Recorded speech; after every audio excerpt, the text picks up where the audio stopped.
Nahum, chapitre 1. Oracle sur Ninive, livre de la prophétie de Nahum d'Elkosh. L'Éternel est un Dieu jaloux, il se venge.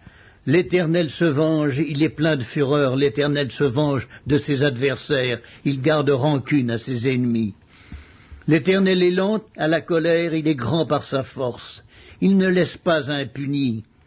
L'Éternel marche dans la tempête, dans le tourbillon. Les nuées sont la poussière de ses pieds. Il menace la mer et la dessèche. Il fait tarir tous les fleuves. Le Basan et le Carmel languissent, la fleur du Liban se flétrit. Les montagnes s'ébranlent devant lui et les collines se fondent. La terre se soulève devant sa face, le monde et tous ses habitants. Qui résistera devant sa fureur? Qui tiendra contre son ardente colère? Sa fureur se répand comme le feu, et les rochers se brisent devant lui. L'Éternel est bon, il est un refuge au jour de la détresse. Il connaît ceux qui se confient en lui. Mais avec des flots qui déborderont, il détruira la ville, et il poursuivra ses ennemis jusque dans les ténèbres. Que méditez-vous contre l'Éternel? C'est lui qui détruit. La détresse ne paraîtra pas deux fois, car entrelacés comme des épines et comme ivres de leur vin, ils seront consumés comme la paille sèche, entièrement. De toi est sorti celui qui méditait le mal contre l'Éternel, celui qui avait de méchants desseins. Ainsi parle l'Éternel. Quoique intacts et nombreux, ils seront moissonnés et disparaîtront. Je veux t'humilier pour ne plus avoir à t'humilier. Je briserai maintenant son joug de dessus toi, et je romprai tes liens. Voici ce qu'a ordonné sur toi l'Éternel. Tu n'auras plus de descendants qui portent ton nom.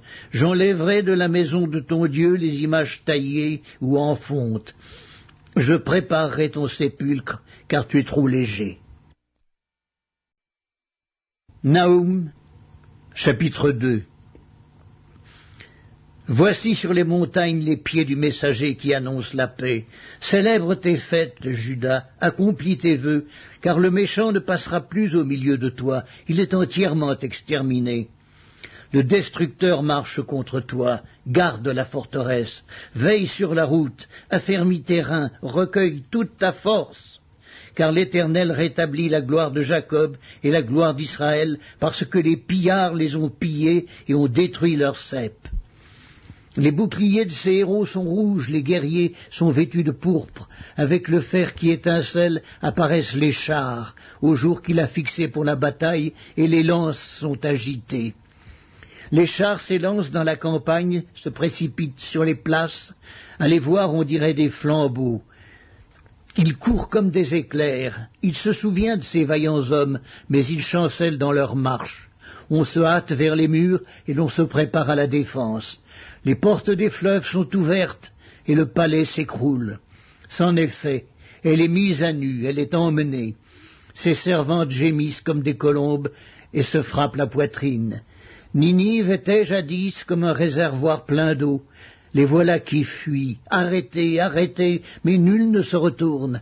Pillez l'argent, pillez l'or. Il y a des trésors sans fin, des richesses en objets précieux de toute espèce. On pille, on dévaste, on ravage, et les cœurs sont abattus, les genoux chancellent, tous les reins souffrent, tous les visages pâlissent. Qu'est devenu ce repère de lions, ce pâturage des lionceaux, où se retirait le lion, la lionne, le petit du lion, sans qu'il y eût personne pour les troubler? Le lion déchirait pour ses petits, étranglait pour ses lionnes. Il remplissait de proies ses antres, de dépouilles ses repères. Voici, j'en veux à toi, dit l'Éternel des armées. Je réduirai tes chars en fumée, l'épée dévorera tes lionceaux. J'arracherai du pays ta proie, et l'on n'entendra plus la voix de tes messagers. Nahum, chapitre 3. Malheur à la ville sanguinaire, pleine de mensonges, pleine de violence, et qui ne cesse de se livrer à la rapine. On entend le bruit du fouet, le bruit des roues, le galop des chevaux, le roulement des chars. Les cavaliers s'élancent, l'épée étincelle, la lance brille. Une multitude de blessés, une foule de cadavres, des morts à l'infini. On tombe sur les morts. C'est à cause des nombreuses prostitutions de la prostituée, pleine d'attraits, habile enchanteresse, qui vendait les nations par ses prostitutions et les peuples par ses enchantements. Voici, j'en veux à toi, dit l'Éternel des armées, je relèverai tes pans jusque sur ton visage, je montrerai ta nudité aux nations et ta honte aux royaumes, je jetterai sur toi des impuretés, je t'avilirai et je te donnerai en spectacle. Tous ceux qui te verront fuiront loin de toi, et l'on dira, Ninive est détruite. Qui la plaindra? Où te chercherai-je des consolateurs? Es-tu meilleur que Noamon, qui était assise au milieu des fleuves, entourée par les eaux, ayant la mer pour rempart, la mer pour muraille? L'Éthiopie et les Égyptiens innombrables faisaient sa force. Put et les Libyens étaient ses auxiliaires, et cependant elle est partie pour l'exil, elle s'en est allée captive. Ses enfants ont été écrasés au coin de toutes les rues, on a jeté le sort sur ses nobles, et tous ses grands ont été chargés de chaînes. Toi aussi, tu seras enivré, tu te cacheras, toi aussi tu chercheras un refuge contre l'ennemi. Toutes tes forteresses sont des figuiers avec les primeurs. Quand on les secoue, elles tombent dans la bouche de qui veut les manger. Voici, ton peuple, ce sont des femmes au milieu de toi. Les portes de ton pays s'ouvrent à tes ennemis. Le feu consume tes verrous.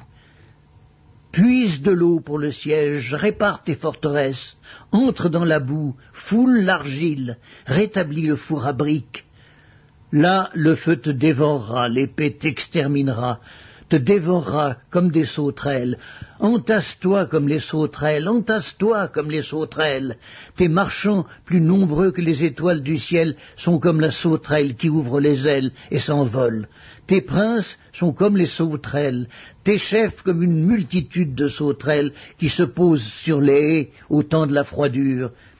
Le soleil paraît, elles s'envolent, et l'on ne connaît plus le lieu où elles étaient. Tes bergers sommeillent, roi d'Assyrie, tes vaillants hommes reposent. Ton peuple est dispersé sur les montagnes, et nul ne le rassemble. Il n'y a point de remède à ta blessure, ta plaie est mortelle. Tous ceux qui entendront parler de toi battront des mains sur toi, car quel est celui que ta méchanceté n'a pas atteint ?